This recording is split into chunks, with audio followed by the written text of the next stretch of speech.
Bonjour à toutes et à tous sur la chaîne de podcast Enquête du philosophique.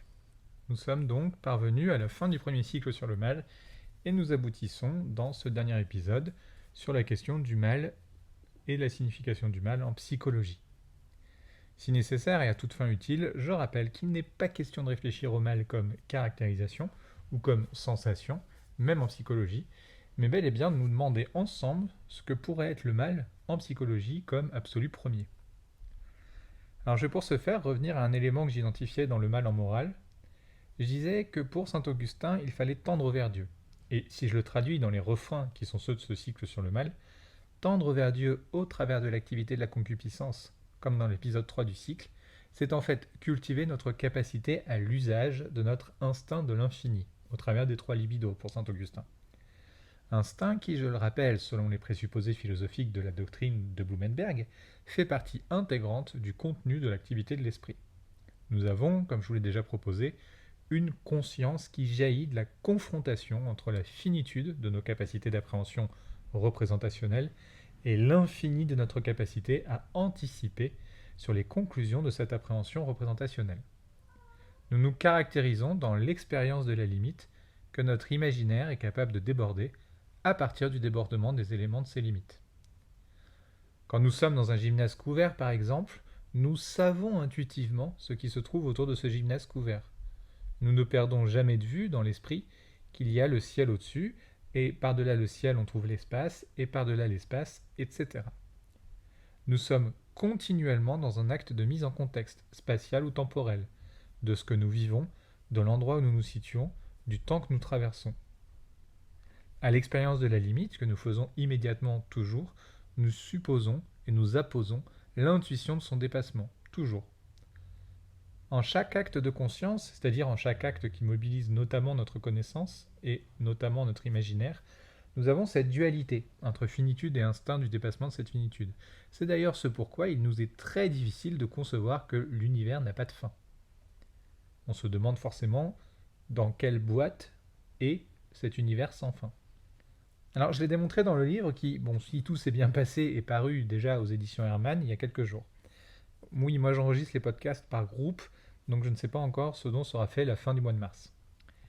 Donc j'ai démontré, disais-je, dans ce livre, qu'il existait, dans le remplissage de ce que Kant nomme l'activité de l'entendement synthétique a priori, deux régimes. Le régime du logico-formel, qui est l'expérience de la finitude, et le régime de l'esthético-formel, qui serait l'expérience de l'instinct de l'infini. Le fait d'être parvenu à définir ces deux régimes, alors que je n'ai pas du tout inventé, je me suis contenté de faire un travail d'herméneutique philosophique, c'est-à-dire d'archivage, avec une identification de ce qui avait déjà été prouvé. Donc le fait de définir ces deux régimes pose tout un tas de possibilités phénoménologiques, notamment lorsqu'on les prend d'un point de vue thérapeutique. Mais c'est là une autre histoire et peut-être même un autre livre, un prochain livre. Ainsi donc, psychologiquement, si nous avons besoin de l'expérience de la limite, c'est quelque chose qui est nécessaire à notre construction ontogénétique, nous avons aussi, et de manière complémentaire, besoin de l'épanchement de cet instinct de l'infini. Et nous l'éprouvons d'ailleurs toutes et tous chaque jour, dans la foi, dans l'amour, dans la vocation, dans la réalisation, dans l'art, dans nos enfants, bref, dans tout ce dont nous avons le sentiment que cela nous dépasse et donne un sens à notre existence qui nous permet de nous projeter vers l'inaccessible. Nous avons besoin perpétuellement de nous dépasser. Alors une fois n'est pas coutume, je ne l'avais encore jamais fait dans le cycle, et puis de toute façon je fais bien ce que je veux, je vais citer 2/3, 3/4 d'une page d'un ouvrage que j'introduis par l'épigraphe, donc la citation, je l'introduis par l'épigraphe que j'avais mise en début de ma thèse, qui était une citation issue de l'introduction du 8e volume des Hellboy, comics écrit par Mike Mignola. Donc la citation c'est, suivant, j'ai toujours pensé que dans les histoires surnaturelles, il fallait des passages qui dépassent la compréhension humaine. C'est page 14 pour celles qui ont le volume. L'ouvrage que je vais citer, donc les 3/4 de page, est un ouvrage posthume de Hans Blumenberg qui vient de paraître aux éditions du Seuil l'été passé, traduit par le très savant Marc Delaunay. La vérité nue, c'est le titre du texte. Alors je ne ferai pas une glose longue de l'ouvrage ici, parce que j'ai déjà eu le privilège d'en faire la recension tout récemment pour une revue numérique universitaire de philosophie, et je ne mélange pas les espaces de travail. Le contenu de cette page que je vais citer rejoint directement ce qu'exprime, à mon sens, Mike Mignola dans la phrase citée, et réfléchit donc, chez Blumenberg, à partir de Fontenelle, au sens de la poursuite d'une vérité qui serait dissimulée et dont il se pourrait bien qu'elle soit en définitive inaccessible et dont l'inaccessibilité pourrait bien ne pas être si problématique que ça. L'enjeu ne serait alors pas, écrit Blumenberg, en commentant d'autres commentateurs, d'atteindre la vérité, mais peut-être seulement de la poursuivre.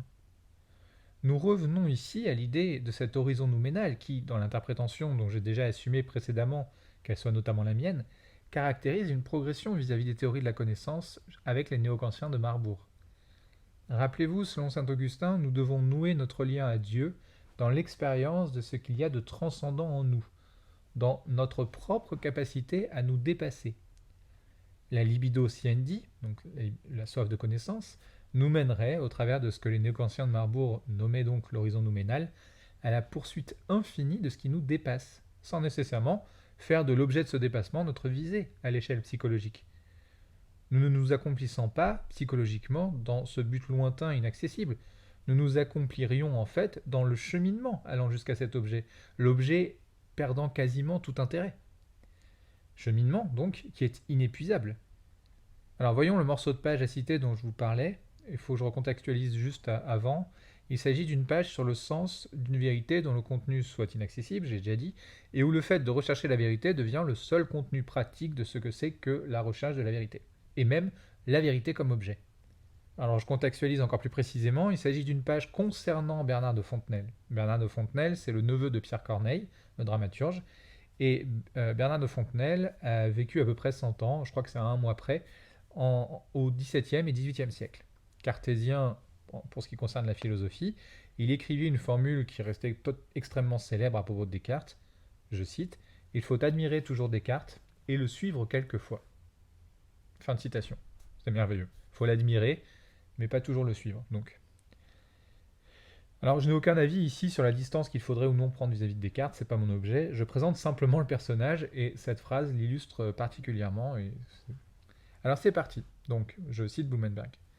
Là encore, écrit Blumenberg, il est question de la non-vérité comme force motrice face à l'inertie humaine. Et là, Blumenberg cite Bernard de Fontenelle. Donc, début de citation. Il est vrai qu'on ne peut trouver la pierre philosophale, mais il est beau qu'on la cherche. Fin de citation de Fontenelle par Blumenberg. Puis Blumenberg reprend. Ne serait-il pas préférable, demande Artémise, de ne chercher que les secrets qu'on peut trouver ? Mais l'entreprenant généraliste de Catalogne a découvert que toute science est animée par une chimère que ses disciples poursuivent sans l'atteindre, et que, en chemin, ils tombent sur d'autres vérités fort utiles. De même, continue Blumenberg, que la chimie a sa pierre philosophale, la géométrie a sa quadrature du cercle, l'astronomie le calcul des longitudes, la mécanique le mouvement perpétuel. Tout cela est impossible à découvrir, continue Blumenberg, mais très utile à chercher. Même la morale a ses chimères, le pur altruisme, l'amitié parfaite, ou cette éventuelle fidélité de la veuve de Mosol. Les hommes, continue Blumenberg, devraient toujours se donner pour but un certain degré de perfection trop élevé pour eux. Ici Blumenberg cite à nouveau Fontenelle, je lis, « Ils ne se mettraient jamais en chemin s'ils croyaient n'arriver qu'où ils arriveront effectivement. Il faut qu'ils aient devant les yeux un terme imaginaire qui les anime. On perdrait courage si on n'était pas soutenu par des idées fausses. » Fin de la citation de Fontenelle par Blumenberg. Puis Blumenberg conclut « La veuve de Mosol ne se défend que faiblement. » Blumenberg la cite. « Il n'est donc pas inutile que les hommes soient trompés. » Fin de citation. Une question, termine Blumenberg, qui serait posée par le cartésien Fontenelle contre Descartes. Fin définitive de citation. Il s'agit des pages 111 et 112 de La Vérité Nue, seuil 2022, pour celles qui voudraient aller plus loin. C'est très dense comme texte, c'est très technique, mais c'est passionnant. Certaines pages, comme souvent dans les ouvrages de Blumenberg, certaines pages sont très claires pour tout le monde, et puis certaines pages, on sent bien qu'en fait, il y a un triple fond, voire un quadruple fond. Mais en fait, si on n'a pas le quadruple fond, c'est pas grave, on comprendra quand même très bien ce qu'on a envie de comprendre. Donc, vraiment, je vous recommande La Vérité Nue, édition du Seuil. Alors, je vous rappelle donc que l'une des conclusions de l'épisode sur le mal dans la morale.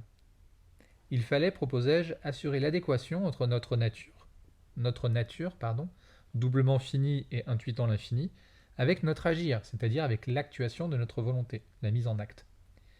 Il fallait rendre les possibilités de nos mœurs adéquats aux exigences de notre nature, dans le cadre prescriptif des impératifs catégoriques kantiens. Ces mêmes impératifs qui, répétitivement, rappellent la nécessité du caractère universalisable de notre agir, afin de maintenir l'harmonie dans la collectivité des agirs. Là, on est dans les fondements de la métaphysique des mœurs de Kant, paru en 1785. Dans les FMM, Kant donne un exemple, et c'est suffisamment rare pour être remarqué, voire célébré. Il explique, dans cet exemple, que n'importe qui peut aimer son ami. Ce n'est pas difficile d'aimer qui nous aimons. Ça paraît tautologique, mais en fait non. Là où le sujet devient véritablement vertueux moralement, c'est-à-dire là où il fait montre de cette universalisation nécessaire de sa pratique de l'amour, c'est quand il applique le précepte biblique commandant d'aimer son prochain comme soi-même, ennemi inclus. Nous devons, écrit Kant, aimer nos ennemis avec le même amour que celui à partir duquel nous aimons nos amis. Alors, je dis écrit Kant, mais je cite l'esprit de Kant, pas la lettre. Nous sommes dans la prescription morale de l'amour la plus fanatique, vous en conviendrez. Comment aimer celles qui nous font du mal, qui nous brutalisent, qui nous blessent? Comment dépasser dans notre moralité nos ressentiments psychologiques? C'est ce dont parlait Blumenberg ici. Nous sommes dans une chimère morale, dit-il. Ce pur altruisme kantien, cette capacité à l'amitié parfaite, sont totalement impossibles. Bon, en tout cas, en ce qui me concerne, je vous le dis, ça m'est inaccessible. Et sachez que je passe, auprès des personnes qui vivent quotidiennement auprès de moi, pour quelqu'un qui est incapable de haïr. Même mes ennemis, je les comprends toujours. Je m'explique très vite et très aisément leur schéma psychologique, je comprends ce qu'ils font et pourquoi ils le font, au moment où ils sont en train de me blesser, je sais pourquoi et ce qu'ils sont en train de le faire. Alors, spoil alerte, ça ne rend pas ça moins douloureux. C'est simplement que c'est plus supportable sur le plan intellectuel. Psychologiquement, ça ne change rien. Le fait de convertir autrui en somme interactive et psychologique réagissant à des mécanismes qui échappent à cet autrui, au moins en partie, mais qui ne m'échappent pas à moi, me permet de convertir partiellement ma propre expérience psychologique, potentiellement traumatique, en expérience intellectuelle, donc gérable, et atteignant d'autant l'impact psychologique. Ça ne veut pas dire que je ne souffre moins, ça veut dire que je souffre moins longtemps. Alors bon, très bien, direz-vous, il a parlé de lui, c'est génial, il a tripoté son petit narcisse, mais quel rapport avec l'objet de cet épisode sur le mal en psychologie? Comment identifier, demanderez-vous en outre, comment identifier ce que serait structurellement le mal en psychologie? Dans quelle continuité avec les autres épisodes? En fait, j'ai déjà évoqué quelques réponses, mais vous avez raison, je vais être beaucoup plus explicite et aller au contenant sans me contenter du contenu. Comme c'est le dernier épisode du cycle, vous avez pu constater que je renvoie beaucoup aux propositions faites dans les épisodes précédents. Et donc, ce faisant, je construis une sorte de cheminement avec vous. Si j'avais fait cet épisode en premier, le mal en psychologie, aurais-je pu affirmer certaines des choses que je propose? Ah non. Mais pourquoi?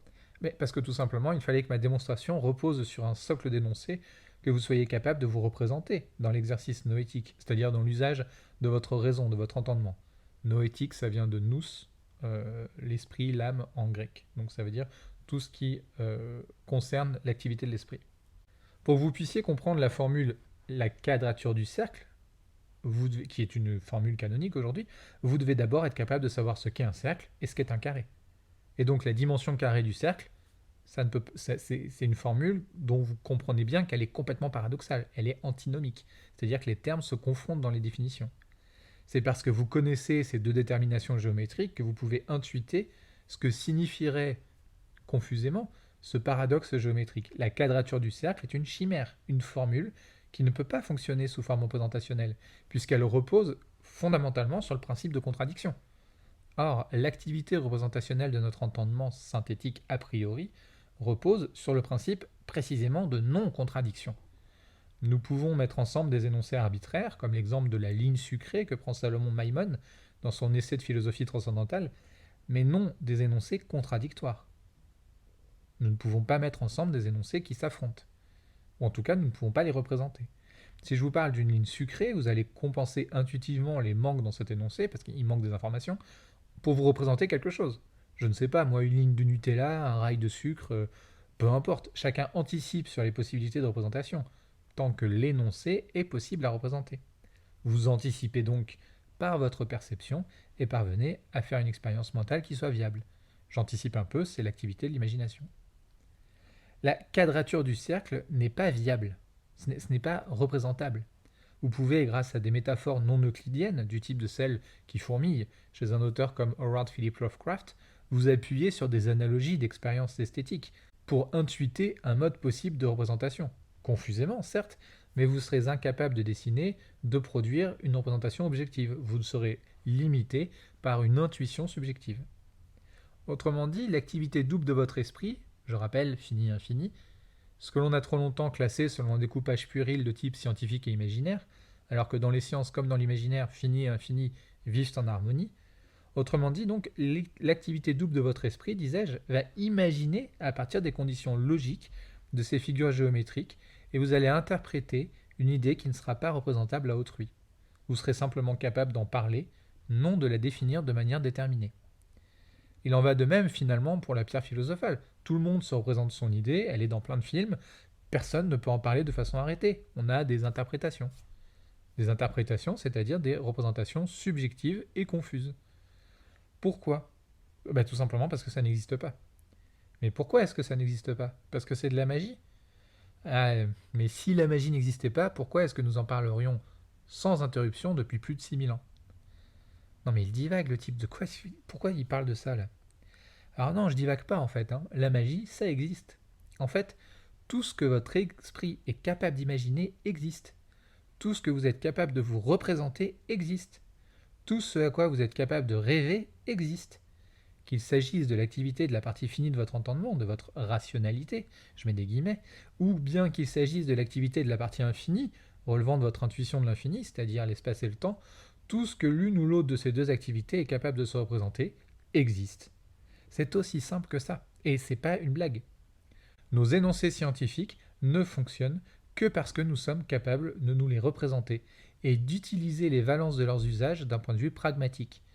Nos énoncés imaginaires, c'est exactement la même chose. Quand je vais prendre un poème, par exemple, de Heredia, ou, j'en sais rien, moi, de Baudelaire, c'est parce que ça a une répercussion immédiate sur ma psyché, comme un usage scientifique d'un énoncé scientifique. C'est donc que nos énoncés imaginaires produisent exactement le même effet que nos énoncés scientifiques. Et c'est d'ailleurs en ce sens que je reste toujours médusé par les gens qui sont capables de m'expliquer que les sciences sont plus sérieuses que la poésie et que tout ce qui n'est pas capable d'être aussi facilement démontré que 1 plus 1 égale 2 n'a aucun sens. Je trouve que c'est triste pour eux et pour elles. Les unes, les sciences, comme l'autre, la poésie, sont absolument essentielles à notre existence et constituent ensemble une somme d'énoncés dont a besoin l'activité de notre esprit pour nous permettre de nous construire et de nous situer à l'échelle psychologique de notre expérience du monde. Qu'il s'agisse de la science ou de la poésie, nous les élaborons toutes deux à la fois depuis nos hypothèses déductives et causales et à la fois depuis notre anticipation sur les relations cause-conséquence, c'est-à-dire notre imagination. On a beaucoup d'éléments scientifiques aujourd'hui qui procèdent directement de l'activité de la science-fiction, par exemple. J'en parlerai d'ailleurs dans le cycle sur l'IA, j'en parlerai abondamment même, de la relation entre imagination et science. Psychologiquement, donc, nous avançons dans notre propre construction grâce aux traces laissées dans la culture par celles qui nous ont précédés. Autrement dit, nous puisons dans la somme que la culture rend disponible afin de répondre à nos angoisses, à la détermination de notre saisie de l'autonomie de notre volonté, c'est-à-dire l'exercice de notre activité de sujet accomplissant sa propre finalité. La culture, c'est l'espace des imaginaires historicisés, espace infini à l'échelle de l'expérience individuelle, puisque personne ne peut et ne pourra jamais faire l'expérience de toute la culture disponible. Je pense que même une IA n'en est pas capable. Le sujet fini est donc en présence d'une somme qui est à son échelle infinie. La culture, c'est tout ce que celles qui ont déjà affronté ce que nous allons devoir affronter ont laissé derrière elles. C'est l'accumulation de l'exercice des imaginaires passés à partir de finitudes au pluriel dont les particularités sont parfois ensevelies dans et par l'histoire des individus. La culture, c'est l'universalisation des individus. C'est le saut de l'infini du royaume de l'esprit, pour emprunter encore cette formule à Ernst Cassirer, lorsqu'il s'opposait à la compréhension heideggerienne de l'imagination chez Kant. Mais alors, si nous ne disposons d'aucune culture, comment répondre à nos angoisses ? Comment s'inspirer de quoi ? Vous savez, c'est un de ces exemples de questions d'enfants de 5 à 6 ans, quand on est, supposons, en train d'aller dans un endroit, c'est dit papa ou dit maman, c'est quand qu'on va où ? Voilà, c'est Comment s'inspirer de quoi? Psychologiquement, comment se constitue-t-on? Donc les enfants, comme je disais, à partir de 5 ou 6 ans, sont de véritables moulins à questions. Si nous étions des surhommes, oui, je vais tout prochainement parler de Nietzsche, mater la taille de l'introduction délicate, si nous étions des surhommes et des surfemmes, bon, c'est-à-dire des surhumains, en prenant strictement le terme au sens de la volonté de puissance nietzschéenne, si nous étions des surhumains, nous serions capables de répondre minutieusement à chaque question de ces enfants, alors même que ce n'est pas forcément l'objet de ces mitraillettes à questions en lesquelles se convertissent les enfants quand ils arrivent à cet âge. Ce n'est pas forcément seulement pour avoir des réponses qu'ils posent toutes ces questions, et il arrive même parfois qu'ils les posent pour d'autres choses. Le fait de bombarder ses parents de questions a, à mon sens, 2 fonctions pour l'enfant et peut-être même 3. Tout d'abord, première fonction, il exprime par là son besoin de savoir, son besoin d'apprendre, de s'étendre sur le monde à partir de l'expérience, non pas de la connaissance, mais du connaissable. IL vérifie qu'IL peut aller par là dans le monde, et parfois IL change de sujet très rapidement, précisément pour ça. Parce que ce qui importe n'est pas de circonscrire un sujet, mais de prendre une étendue.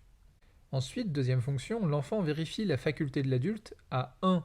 Considérer l'enfant comme une interlocution digne de temps et d'énergie, et IL vérifie ainsi sa faculté à être entendu, à exister, à être considéré avec sérieux, et la faculté de l'adulte à 2. Être capable de répondre. Alors ce n'est pas une mise au défi par l'enfant, c'est une vérification que le cosmos est bien effectivement enveloppé par des dieux et des déesses toutes puissantes qui sont donc capables d'être rassurants et de garantir la pérennité psychique de ce monde dans lequel ces enfants évoluent. Et enfin, la troisième, je disais 2 fonctions pour l'enfant et peut-être même 3. La troisième fonction, c'est la faculté de l'enfant à conceptualiser ce qu'il ressent intuitivement. C'est-à-dire que l'enfant fait une première expérience de la distinction entre le mythos et le logos, découvrant l'étendue de chaque régime du monde. Et c'est d'ailleurs pour cela que l'on parle de l'âge de raison à 7 ans. Je mets des méga guillemets que je désapprouve complètement, mais enfin, je désapprouve complètement cette expression, mais peu importe. L'âge de raison à 7 ans. Nos enfants ne sont pas plus raisonnables ou rationnels à 7 ans qu'ils ne le sont à 5. C'est simplement qu'ils ont appris que désormais il y a un domaine qui est celui du mythos, de l'imagination, et un domaine qui appartient au logos, c'est-à-dire à la connaissance systémique et causale. D'ailleurs, leur langage se complexifie radicalement à cet âge-là et commence à comporter des strates. Alors, les enfants s'équipent à partir de nos réponses, à partir de la culture que nous mettons à leur disposition, et dans laquelle ils puisent toutes les réponses que nous ne donnons pas aux questions qu'ils posent, et même aux questions qu'ils parfois n'osent pas poser. Psychologiquement, l'individu qui se construit, notamment dans son enfance, a donc besoin d'expérimenter et d'exprimer l'immensité de sa double faculté, dont IL ne comprend rien. Et pour cause, IL le vit, elle l'expérimente. C'est l'âge esthétique de Søren Kierkegaard avant même l'âge esthétique, puisque c'est un âge esthétique sans conscience d'être en train de vivre l'âge esthétique. Quand on a 15 à 20 ans, on a conscience qu'on est en train de faire des expériences dans tous les sens. Enfant, on ne comprend pas, on prend le monde de plein fouet. Donc IL ne comprend pas, et c'est un monde sur lequel IL n'a aucun recul analytique possible, et pour cause, IL le vit, l'expérimente. Alors j'amorce la conclusion, mais je ne conclue pas tout de suite. Le mal en psychologie, je pense que vous commencez à le voir apparaître, c'est donc ce qui sera source de mal psychologique, mais pas seulement psychologique. C'est le vide culturel, l'absence de support culturel. C'est ce que Nietzsche appelle le nihilisme. Le mal en psychologie se répercute dans toutes les autres dimensions sur lesquelles j'ai pu proposer d'étudier le mal comme absolu premier, et non comme relativité ou absence d'autre chose. Nietzsche nous propose que nous devons toutes et tous devenir artistes. Peut-être, je n'en suis pas absolument certain, peut-être Nietzsche avait-il anticipé la marchandisation de l'édition, et le fait que les structures étatiques de soutien à la culture étant vidées de leur substance, parce que la culture est toujours le premier réservoir financier d'une collectivité que les intérêts privés vont siphonner, notamment parce que leurs exécutants, les Macron et compagnie, n'ont aucune culture, et elles sont au service de la destruction, non de l'élaboration, et elles sont vides et creux eux-mêmes, et elles-mêmes. Donc, disais-je, peut-être que Nietzsche pressentait que tout le monde allait se mettre à écrire. Bon, là, il faut aller tout de suite contre moi-même. Il faut savoir que tout le monde a toujours écrit tout le temps. Les littérateurs ont toujours couvert la face du monde. La poésie a toujours été un acte public.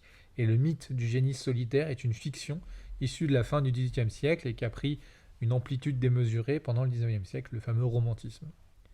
La logique d'un artiste individuel a probablement été inventée et polarisée autour de figures au pluriel spécifiques, au pluriel, pendant la Renaissance avec des personnages comme par exemple Albrecht Dürer. Erwin Panofsky et tout l'Institut Warburg avec lui d'ailleurs ont produit des études passionnantes sur la question. Je vous recommande par exemple Saturne et la mélancolie, dont il existe ou existait une édition en 89 chez Gallimard en français. Soit dit en passant, les presses de l'université McGill viennent de proposer une réédition dirigée par Philippe Despois et Georges Leroux en 2021, mais elle est en anglais.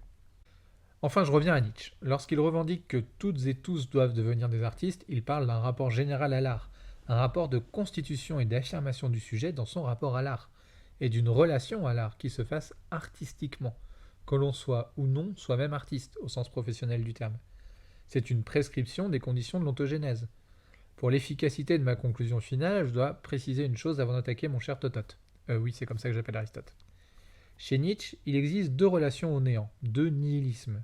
Le nihilisme passif, qui consiste à ce que nous soyons individuellement vides, angoissés, sans consistance culturelle à partir de laquelle nous édifier contre cette angoisse. De cela, nous sommes généralement les victimes, et nous pouvons choisir d'y remédier. Ou bien nous pouvons choisir la voie de l'aliénation et de la satisfaction, la voie de l'affirmation d'une identité figée dans l'absence de consistance culturelle. C'est alors que point le nihilisme actif de Nietzsche. Nous perpétrons la possibilité du nihilisme, qu'il soit passif ou actif, et de la destruction de la culture. Nous nous dressons même contre l'étendue de la culture puisque ça devient notre identité. Bien, alors j'arrive à Aristote. Une formule d'Aristote extrêmement célèbre et qui est à la fois fausse et à la fois tout à fait exacte. En même temps, je n'ai pas grand mérite, j'ai 2500 ans de plus qu'Aristote. Cette formule, elle est en français du moins, mais en fait l'ambiguïté lexicale résiste même dans la version originale, ambiguë. C'est-à-dire que dans la version originale, elle est bien plus fausse qu'elle ne peut être vraie. De quelle formule est-ce que je parle? Oui, c'est gentil, hein, tout est glose, mais de quoi tu parles? C'est bien simple, celle-ci. La nature a horreur du vide. C'est complètement faux. La nature s'en fout littéralement du vide. Ce qui est vide, elle le remplit. Pas parce qu'elle en a horreur, mais parce que c'est un processus naturel dynamique. En revanche, la nature de l'activité de l'esprit, elle a horreur du vide. Et encore pas vraiment. Elle aussi, le vide, elle le remplit instantanément. L'activité de notre esprit va remplir tout ce qu'il y a de vide en nous. Elle n'en a pas horreur, c'est juste qu'elle va le remplir instantanément avec plein de trucs, dont notre imaginaire. Parce que notre esprit a besoin de carburant tout le temps. Parce que c'est l'activité de notre esprit qui nous permet d'être. Quand on voit quelque chose qui est intouché et libre à la disponibilité, on s'en empare. Pas parce qu'on est des prédateurs, là je parle de l'intérieur de l'esprit, mais simplement parce qu'on a besoin d'une activité. Voilà d'ailleurs une autre perspective herméneutique du cogito ergo sum cartésien, le je pense donc je suis. Nous avons besoin d'exercer notre imaginaire, dans l'activité de notre imagination. Et si notre imagination, cet instinct de l'infini, dont je vous rabâche les oreilles depuis 2h30 maintenant au travers des 5 épisodes, ne peut puiser dans un imaginaire que nous aurions élaboré, alors elle puise dans autre chose. Abyssus abyssum imvocat, dit la formule latine. Et je conclurai là-dessus. L'abîme appelle l'abîme. Le vide appelle le vide. Et le besoin interne de remplissage, qui est la finalité de la double activité de l'esprit, mène à la violence, puisque l'effroi du vide nous poursuit. Et nous n'avons pas le choix, nous sommes obligés de courir très vite devant lui.